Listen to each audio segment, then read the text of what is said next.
Hello everyone. Today I am here to discuss the topic of PGT exams in commerce subject. यानी जो है यहाँ पे मैं PGT एग्जाम्स के कॉमर्स सब्जेक्ट का सिलेबस डिस्कस करने वाली हूँ।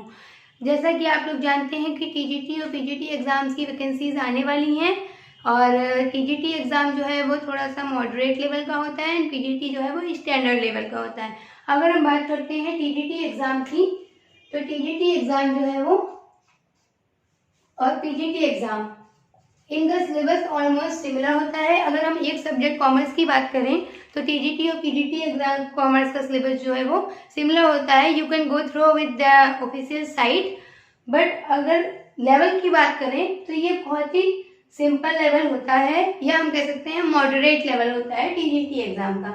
लेकिन PGT एग्जाम का स्टैंडर्ड लेवल होता है, बट ऑलमोस्ट टॉपिक जो है वो सिमिलर होते हैं।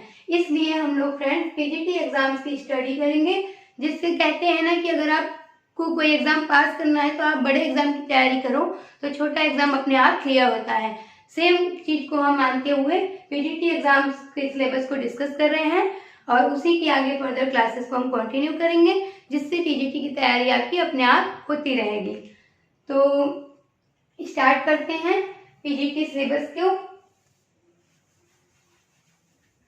जो PGT सिलेबस का जो ऑफिशियल PDF है उसमें इसको 3 सेक्शंस में बांटा गया है।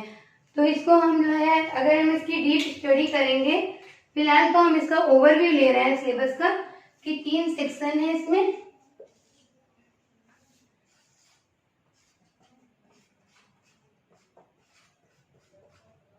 Section A,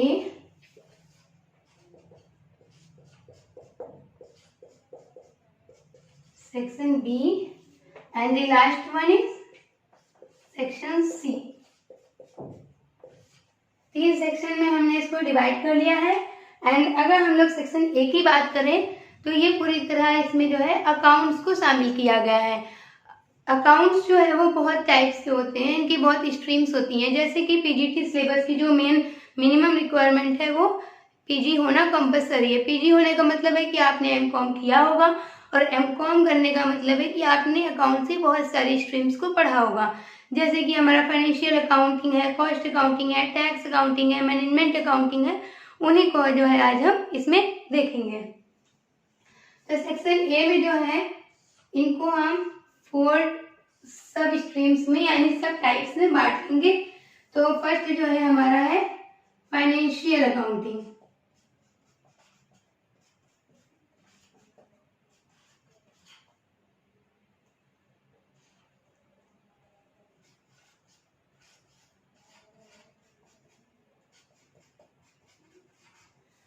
under financial accounting या फाइनेंशियल अकाउंटिंग में हमको क्या टॉपिक्स पढ़ने हैं, इसमें जो है हमको जो बहुत बेसिक्स की चीजें होती हैं लाइक डुअल एंट्री सिस्टम या dual aspect of accounting.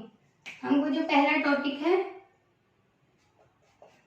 That is dual aspects of accounting.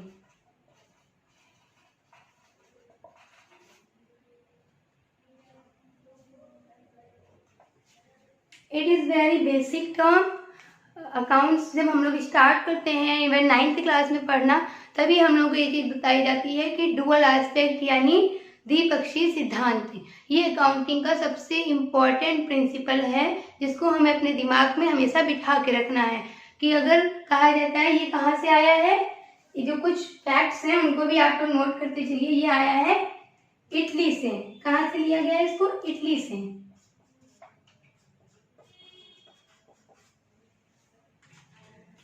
द्विपक्षीय सिद्धांत या dual aspect of accounting principle कहता है कि कोई भी बिजनेस ऑर्गेनाइजेशन हो, कोई भी ट्रांजेक्शन हम करते हैं तो उसके लिए हमेशा 2 पक्ष शामिल होते हैं। जैसे मान लीजिए कि हमने एक मकान किराए पे लिया, तो हम उसका किराया पे करेंगे। तो किराया पे करने में कौन कौन सी 2 चीजें आएंगी? एक तो हमें मकान मिल रहा है और दूसरा हमारे पास से पैसा जा रहा है। यानी हम क्या कर रहे हैं, हम रेंट पे कर रहे हैं और किसके थ्रू पे कर रहे हैं? पैसे के। यानी किसी के पास आएगा और किसी के पास जाएगा। जैसे हम जनरल लाइफ का एग्जांपल लेते हैं कि अगर हम मार्केट जाते हैं और मार्केट से हम कुछ सब्जी खरीदते हैं, तो हम क्या करते हैं कि हमारे पास 2 ट्रांजेक्शन होते हैं। पहला हमारे पास से क्या गया, पैसा गया, और दूसरा हमारे पास सब्जी आई। ठीक, यानी what comes in debit, what goes out is credit.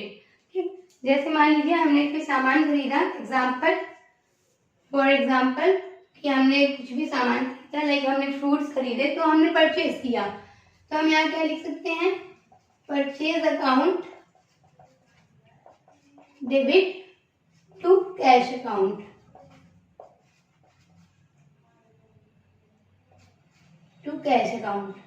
That means कि परचेज अकाउंट हमारा डेबिट होगा और क्रेडिट होगा कैश अकाउंट को, जिसमें हम लोग नरेशन में लिखते भी हैं बीइंग गुड्स परचेज्ड। ठीक है, यानी यहाँ पे क्या गया, सामान खरीदा गया, तो दो पार्टी हो गई, पहला debit party and second credit party. यही हमारा कहता है dual aspect of accounting principle, इसको हम लोगों को पढ़ना है। And the second one is final account with adjustment, final account with adjustment.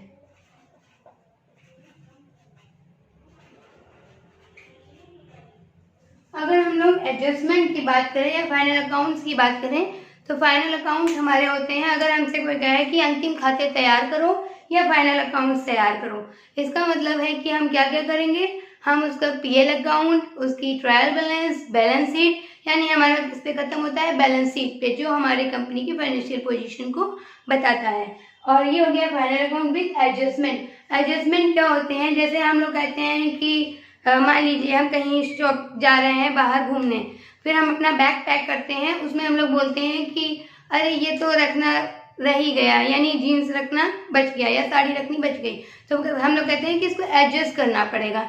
Adjust करना पड़ेगा मतलब क्या है कि हमें उसको किसी तरह से उसके अंदर इंक्लूड करना पड़ेगा। वैसे ही ट्रांजेक्शन्स होते हैं, मान लीजिए हमने बैलेंस शीट बना ली, फिर हमें याद आया कि हम इस चीज़ का पेमेंट हम पहले कर चुके हैं या इस चीज़ का पेमेंट हमें करना बाकी है, तो प्रीपेड एक्सपेंसेस या आउटस्टैंडिंग एक्सपेंसेस, जिनको हम लोग पहले पे करते हैं वो प्रीपेड एक्सपेंसेस, जिनको हम बाद में पे करते हैं दैट इज आउटस्टैंडिंग एक्सपेंसेस, तो उनको हमें उस आइटम के साथ, पर्टिकुलर आइटम के साथ एडजस्ट करना पड़ता है, तो उसी को हम बोलते हैं adjustment. And third one is partnership accounting. Third जो है हमारा वो पार्टनरशिप अकाउंटिंग है, पार्टनरशिप अकाउंटिंग। हम कॉमर्स के स्टूडेंट हैं तो हम ऑलरेडी इन सब नामों से परिचित होंगे। पार्टनरशिप अकाउंटिंग क्या होता है, यानी जो हमारे साथ अगर कोई पार्टनर होता है, साझेदारी खाता जिसको बोलते हैं। साझेदार क्या होता है, जैसे हम लोग कोई काम स्टार्ट करते हैं, मान लीजिए कि हमें होमवर्क मिला है, तो उस होमवर्क में हमने अपनी बहन की हेल्प ले ली, हमने अपने भाई की हेल्प ले ली, तो हमने क्या कर लिया, उसको अपने काम में अपना साझेदार बना लिया। वैसे ही बिजनेस में होता है, अगर हमें लगता है कि हमें किसी के साथ मिलकर बिजनेस स्टार्ट करना है, तो उसमें 2 लोग, 4 लोग, 10 लोग, इस तरह से कोई कितने नंबर ऑफ पर्सन जो है वो एक साथ मिलके जब कोई काम स्टार्ट करते हैं प्रॉफिट कमाने के उद्देश्य से, तो उसको हम लोग साझेदारी खाता बोलते हैं। और ये साझेदारी खाता ऐसे नहीं होता है कि हमने बस मन में बना लिया और हो गया, इसके लिए हमें प्रॉपर एग्रीमेंट करते हैं, उसमें सारी डिटेल्स होती हैं, कोई बाद में कॉन्फ्लिक्ट ना हो, कोई बाद में प्रॉब्लम ना हो, इसको ध्यान में रखते हुए पार्टनरशिप एक्ट बनाया गया, विच इज अंडर 1934। 1934 में जो है पार्टनरशिप एक्ट आया, जो कि पार्टनरशिप की सारी जो है प्रोसीजर्स को, सारी चीजों को डील करता है। And the last one is, and the fourth one is share and debenture. Share and debenture क्या होता है, देखिए ये कुछ नहीं होता है, बस कुछ पेपर्स होते हैं जो हमारी कैपिटल को इंडिकेट करते हैं। जैसे शेयर की हम बात करें तो इसको वैसे आगे हम लोग डिस्कस करेंगे। शेयर और डिबेंचर होता है हमारा मार्केट से मनी अराइज करने के लिए in the form of equity और डेब्ट। तो डेब्ट या इक्विटी के लिए जो है हम शेयर और डिबेंचर को इशू करते हैं। तो इसके अंदर हम लोग पढ़ेंगे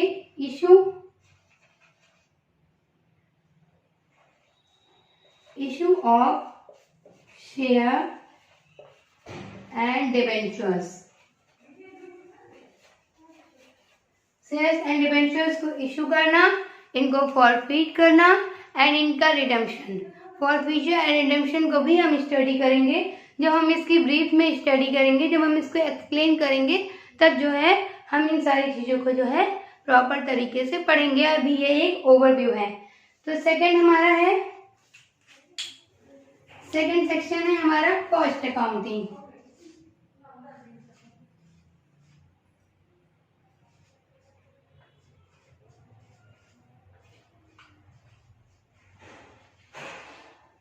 कॉस्ट अकाउंटिंग में क्या क्या चीज़ें हैं? कॉस्ट अकाउंटिंग में जो है बहुत कुछ ईजियर से टर्म्स हैं, जो कि मतलब फाइनेंशियल अकाउंटिंग में हमें ज़्यादा चीज़ें पढ़नी है, लेकिन कॉस्ट अकाउंटिंग में हमें कम चीज़ें पढ़नी है। मीनिंग हो गया,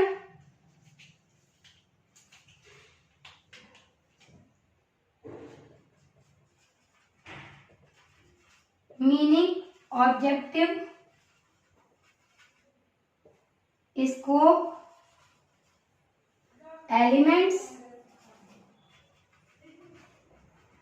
एंड मेथड्स।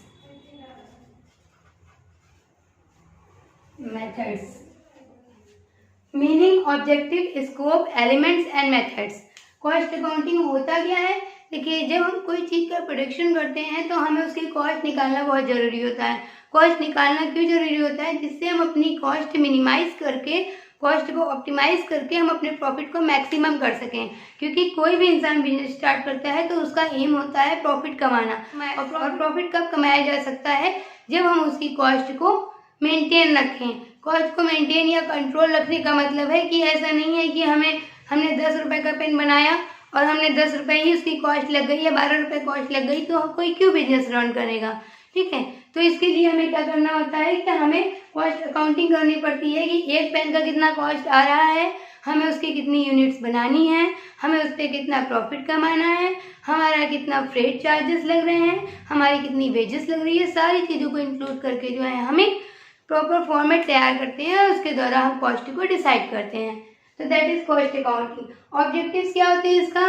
प्रॉफिट को मैक्सिमाइज करना एंड कॉस्ट को मिनिमाइज करना, अपने स्टैंडर्ड को बनाए रखना, अपनी प्रोडक्ट की क्वालिटी को मेंटेन रखना। एंड स्कोप इसका क्या है? इसके एलिमेंट्स क्या हैं? एलिमेंट्स मैंने बताया कि वेजेस हैं and direct expenses, indirect expenses, ऐसे। मेथड्स, इसके 2 मेथड्स हैं, इसके बहुत से मेथड्स हैं। 2 मेथड्स जो हमारे सिलेबस में हैं, हमें सिलेबस से बाहर ज़्यादा नहीं पढ़ना है, तो यूनिट मेथड यानी इकाई विधि एंड कॉन्ट्रैक्ट मेथड यानी ठेका विधि, इन दोनों को जो है हमें स्टडी करना है। तो इनके बारे में हम पढ़ेंगे, इनके कुछ न्यूमेरिकल्स को भी सॉल्व करेंगे। एंड अब हम लोग बात करते हैं सेक्शन ए के थर्ड एस्पेक्ट की। And third aspect is related to tax accounting या टैक्सेशन। टैक्स अकाउंटिंग क्या होता है कि जब हम कोई भी बिजनेस करता है तो उसका जो प्रॉफिट होता है उस पर उसको टैक्स पे करना होता है। उसको कितना टैक्स पे करना है, उसको कैसे टैक्स पे करना है, उसकी टैक्स लायबिलिटी क्या होगी, इन सब चीज़ों को हम लोग टैक्स अकाउंटिंग में पढ़ेंगे। तो टैक्स अकाउंटिंग का इसमें काफ़ी छोटा सा पोर्शन है, लेकिन जो छोटा सा पोर्शन है वो बहुत टेक्निकल पोर्शन है, यानी उसमें टर्म्स पूछे गए हैं। तो टर्म्स की अगर हम बात करें, इसमें कुछ इम्पोर्टेंट टर्म्स हैं। इम्पोर्टेंट टर्म्स की अगर हम बात करते हैं तो कौन कौन से टर्म्स हैं? Like previous year. Previous year क्या होता है? फाइनेंशियल ईयर क्या होता है? And residential status.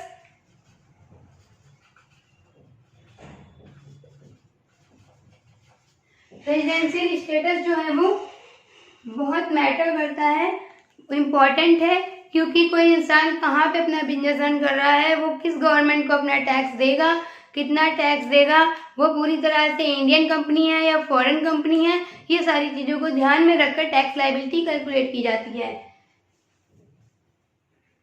And the last term is tax liability. Tax liability इसको कह सकते हैं कि हमें कितना टैक्स देना है। ये टैक्स हमारा 0 भी हो सकता है एंड ये हमारा लाखों या करोड़ों में भी हो सकता है। ये हमारे टर्नओवर पे, ये हमारी सेल पे, हमारी इनकम पे डिपेंड करता है। इसमें हमारे टैक्सेस होते हैं, इसमें हमारा एजुकेशन सेस होता है, इसमें हमारी सारी चीज़ों को कैलकुलेट करके हम करते हैं। तो हमें यहाँ पे कैलकुलेशन पे फोकस नहीं करना है, हमें केवल इन टर्म्स को याद करना है और इन टर्म्स को बहुत अच्छे से समझाया जाएगा जिससे ये आप एग्जाम टाइम तक नहीं भूलें। And the last one is management accounting.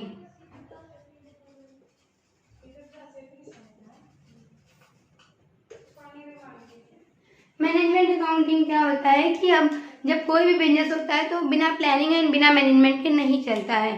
तो प्लानिंग एंड मैनेजमेंट के लिए मैनेजमेंट अकाउंटिंग होती क्या है, इसका स्कोप क्या है, इसका meaning, scope and the other things like difference between financial and management accounting, financial और मैनेजमेंट अकाउंटिंग में डिफरेंस क्या है, एंड मैनेजमेंट रिपोर्टिंग। ठीक है, ये जो है बहुत इंपॉर्टेंट सी चीजें हैं जो हमें इन्हें पढ़नी है।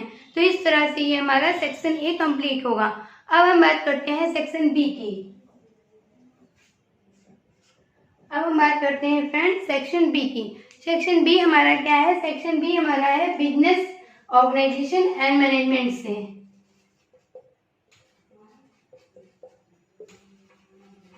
हम लोगों ने बहुत टाइम पढ़ा हुआ है बीकॉम में, 9th में, 12th में बीएसटी नाम से, बिजनेस स्टडीज नाम से, और बीओ नाम से, बिजनेस ऑर्गेनाइजेशन नाम से। तो बिजनेस ऑर्गेनाइजेशन एंड मैनेजमेंट की यहाँ पे हम बात करेंगे। तो बिजनेस ऑर्गेनाइजेशन क्या होता है, कुछ जो है कैसे मैनेजमेंट करते हैं, कैसे बिजनेस के साथ प्लानिंग करते हैं, क्या क्या इनके प्रिंसिपल्स होते हैं, सब इम्पोर्टेंट प्रिंसिपल्स की बात करिए हम। Various forms of business, forms of business and domestic and international business या foreign trade, domestic and foreign trade, domestic and foreign trade and कुछ जो है एंड हाँ इन्वायरमेंट पोल्यूशन की बात करेंगे, पोल्यूशन एंड इंडस्ट्री की बात करेंगे, पोल्यूशन एंड इंडस्ट्री की हम लोग बात करेंगे। और इसके बाद कुछ थिंकर्स हैं, कुछ थिंकर्स में जो है हमारे क्या है, हम यहाँ पे लिख देते हैं F.W. टेलर, टेलर की थ्योरी एंड हेनरी फ्योल की थ्योरी और मेयो की थ्योरी। इनकी थ्योरी को जो है हम पढ़ेंगे, जो हमारे बिजनेस ऑर्गेनाइजेशन एंड मैनेजमेंट से रिलेटेड है, इनसे क्वेश्चंस पूछे जाते हैं। एंड अब बात करते हैं हम सेक्शन सी की। अगर सेक्शन सी की बात करें तो ये हमारा है इकोनॉमिक्स एंड स्टैटिस्टिकल मेथड्स की, यानी इनका सब डिवीजन जो है वो 2 कैटेगरीज में है। पहला है हमारा इकोनॉमिकल प्रिंसिपल या इकोनॉमिक प्रिंसिपल्स,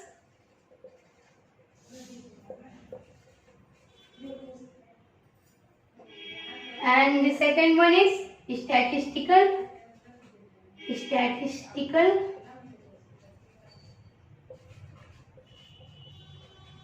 मेथड्स। तो इकोनॉमिक प्रिंसिपल्स की अगर हम बात करें तो हम इनकी इकोनॉमिक्स जो है वो 2 टाइप की होती है, यानी इनके फॉर्म्स को पढ़ेंगे।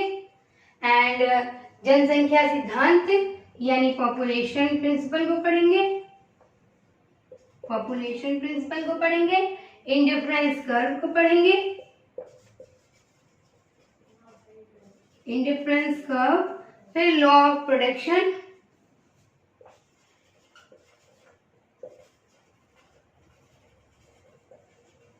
लॉ ऑफ प्रोडक्शन यानी प्रोडक्शन के दौरान हम किस नियम को फॉलो करते हैं इकोनॉमिक्स के अंतर्गत, उसको हम लोग पढ़ेंगे। एंड जो है हमारा पॉपुलेशन, जो पॉपुलेशन प्रिंसिपल है उसको पढ़ेंगे। And average costing and marginal costing. Average costing का तो आपको पता है औसत लागत, मार्जिन कॉस्टिंग होती है कि किसी एक इकाई को बढ़ाने पे, लेकिन एवरेज कॉस्टिंग क्या होती है, तो कुल लागत होती है किसी समय को निर्धारित करने के बाद, उससे हम लोग एवरेज कॉस्टिंग कैलकुलेट करते हैं, जिसको हम लोग आज तक पढ़ते आए हैं। जो कंफ्यूजिंग टर्म है that is marginal costing. Marginal costing क्या होता है, किसी एक इकाई के बढ़ जाने पर जो कॉस्ट आती है उसको मार्जिनल कॉस्टिंग बोलते हैं। तो यहाँ पे हम लोग बात करेंगे average costing, and marginal costing. इसके बाद हम लोग बात करेंगे ट्रेड साइकिल की।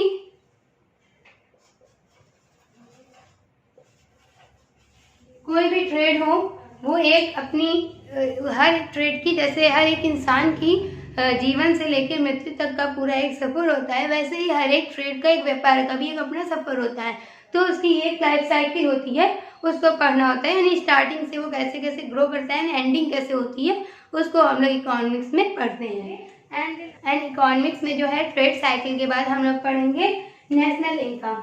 नेशनल इनकम जो है बहुत ही इम्पोर्टेंट टॉपिक है फॉर ऑल एग्जाम्स। अगर आप एसएसटी को भी पढ़ते हैं, अगर आप कॉमर्स पढ़ते हैं, आप यूपीएससी की तैयारी कर रहे हैं, तो राष्ट्रीय आय से क्वेश्चन जरूर आता है, इसलिए ये बहुत ही इंपॉर्टेंट टॉपिक है जिसको हम लोग डिस्कस करेंगे। स्टैटिस्टिकल मेथड्स में सबसे पहले हम लोग बात करेंगे फ्रीक्वेंसी डिस्ट्रीब्यूशन की। फ्रीक्वेंसी डिस्ट्रीब्यूशन की जिसमें हम लोग मीन, मीडियन, मोड की बात करते हैं। उसके बाद बात करेंगे कोरिलेशन एंड रिग्रेशन की। कोरिलेशन एंड रिग्रेशन की।